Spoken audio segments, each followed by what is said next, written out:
Yo, what's good? My name is Reggie, aka the R-Star, aka Mr. Straight Fire, and this is Unabashedly Reggie's reaction analysis to Eminem's verse in Yellow Wolf's Best Friend. God, please put you on me with the armor to calm me when it's drama like Gandhi could have gone the other way many times. Diggy Doc, and it's not an option, something I'm not gonna do. I'm the Iggy Pop of hip-hop when I walk in the booth. Dog on the truth like Biggie rockin' with Duke. First, shout out to everyone who requested that song. And remember, please subscribe to my channel, like this video, and leave a comment or a suggestion. Best Friend is a song on Yellow Wolf's album Love Story, which was released in 2015. The song was produced by Will Power with additional production by Eminem. It is the 5th single of his Love Story album. This song is great from the beat to the actual content, and that's regardless if you're a believer or an atheist. The instrumental is dark, yet it's soothing. And I also love how the beat keeps changing and how it starts slow with Yellow Wolf singing and then Eminem rapping and gradually becoming more intense. Dope song. For the most part, the song's about having God as a best friend. Both Yellow Wolf and Eminem have struggled with addiction, whether alcohol or drugs. And they've admitted to turning to God to overcome their addiction. But when it comes to Yellow Wolf's part, and the chorus, it's obviously about God. But when it comes to Eminem's part, it's more nuanced. Actually, as the verse begins, he references God, but as the verse goes, the best friend he's actually talking about is Proof. For those of you who don't know, Proof was a member and founder of D12, Eminem's group, and more importantly, was Eminem's best friend. And sadly, Proof was fatally shot on April 11th, 2006. This Eminem's verse, it's about how he get his strength from Proof, who's on the other side. Now let's get into that Eminem's verse. So what I'll do first is I'll break down the rhyming pattern and then explain the wordplay or meaning of the bar. God, please would you arm me with the armor to call me when there's drama. So the pattern for the first 2 bars, he's mostly using the arm sound with E sounds.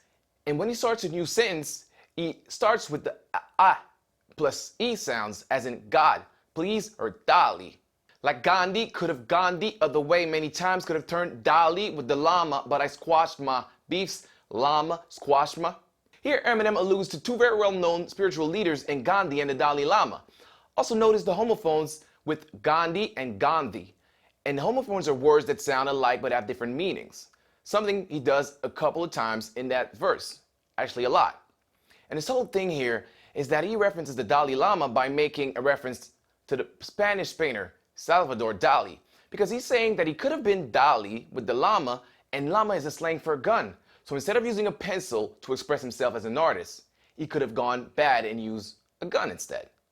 And things seems to be looking decent recently, but don't jinx it. This line isn't perfectly rhymed with the next lines, but there are internal rhymes within that line, and it sets up the new pattern of the E sound, as in beefs, decent, recently, jinx it. Also combines it with the ud sound, as in Clint Eastwood. And the next lines will also add the inner sound. It's like Clint Eastwood looking for peace though, maybe not finna enter the priesthood, but at least should make an attempt to show some remorse and to be some sort of repenter. For the people, I've been a minister, not a preacher, but a shit starter and finisher. Look how again he plays with the pronunciation to make Besom rhyme with Eastwood, peace though, priesthood, and least should.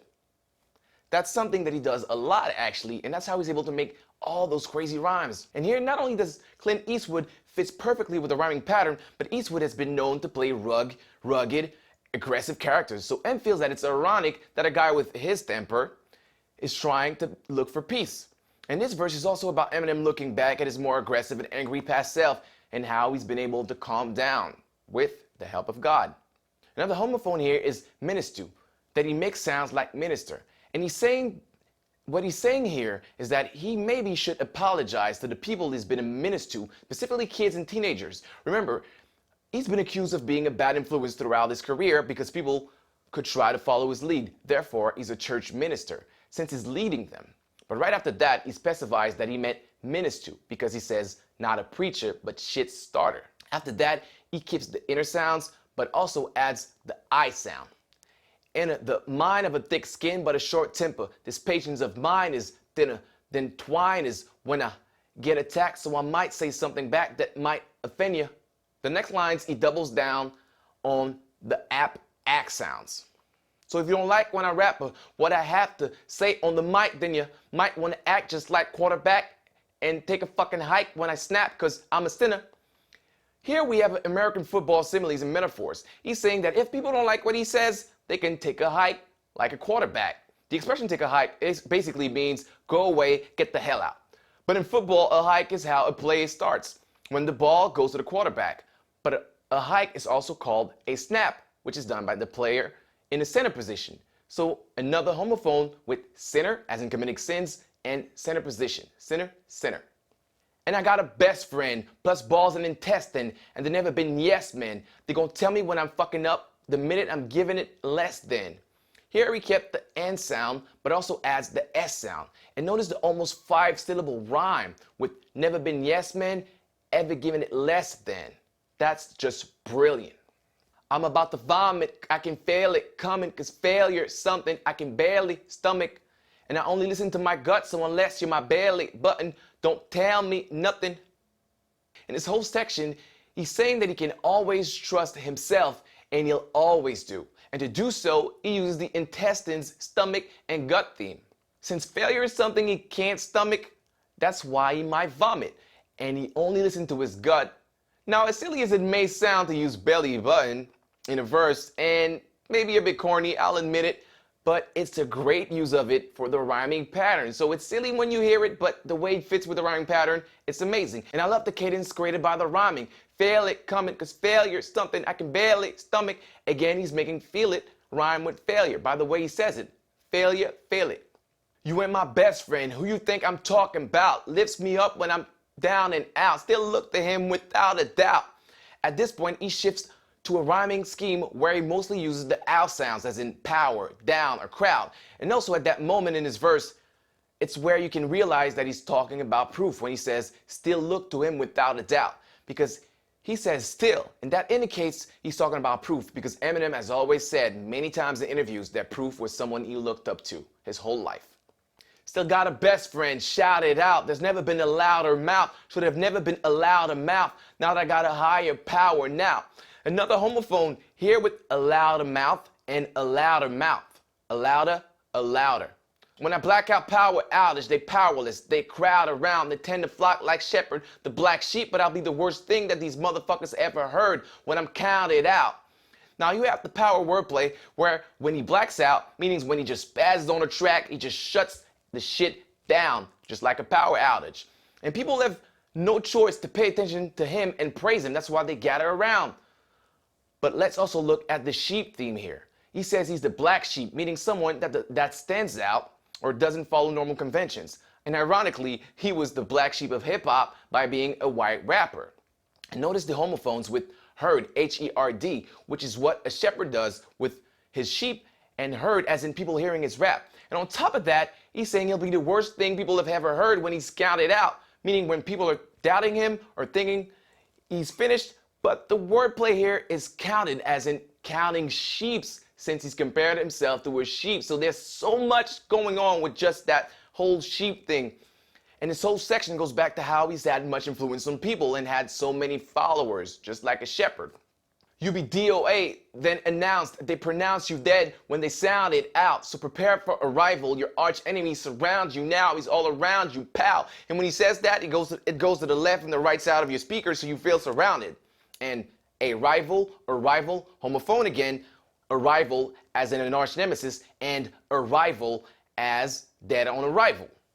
Now for the last bars, that's when he just takes it up a notch. The intensity just goes up with the beat changing as well. It's just so beautiful. It gave me chill the first time I heard it. And again, he uses a different sound. The op-in sound as in stopping and option, and the aw and the oo sounds as in dog and truth. Not even the doctors at the hospital are gonna shiggy shock you. Back to life, it's impossible to revive you. That's the word to the Diggy Doc. Also, just to add a little something, he adds Iggy to some words. And not only does it sound cool, I think, but I think he did that so it could rhyme with Biggie later on in the next line. And Diggy Doc is a shout out to the rapper, the DOC, aka the Diggy Doc, who was a known affiliate of the NWA. Sticky stopping is not an option, something I'm not gonna do. I'm the Iggy Pop of hip hop when I walk in the booth. Hickey Pop, He's the lead singer of the rock band The Stooges, and he also has had highly publicized battles with drugs and alcohol, just like Eminem. Dog, I'm the truth, like Biggie rockin' with Tupac in a suit, talking the proof, dropping the deuce. Rockin', Tupacin', dropping, and dog, I'm the truth, talking the proof. And that line definitely confirms that his best friend upstairs is proof. The way he paints the picture of heaven is how he says that Tupac is in a suit, just like in Tupac's I Ain't Mad at Ya video, where Pac gets shot and ends up in heaven and in an all-white suit. So they're all up in heaven hanging around. And the drop in the deuce could be literal, since Eminem and Proof used to call each other duty, or Eminem is saying that he's the truth when he's dropping shit as in his music. And to end, Eminem goes to one of the sounds he uses the most, which is the A sound. Fill up a syllable clip like a refillable script. Here, the alliteration with the L sounds. Cock it and shoot. Who you think's my Glock that I pull from to get the strength up against these haters? And he'll be waiting at the gate when you get sprayed up, sending you hoes straight up to deal with my best friend. Again, talking about Proof with the he'll be waiting at the gate. Also, he says that Proof is still the person he looks up to and gets his motivation from. And M also ended his verse the same way Yellow Wolf ended his second verse. What a great verse. So that was my reaction analysis to Eminem's verse on Yellow Wolf's Best Friend. Let me know if I've missed something or if you have a different interpretation, and leave a song suggestion if you have one. And most importantly, like this video, subscribe to my channel, and until next time, this has been Unabashedly Reggie. Thanks, it's been real.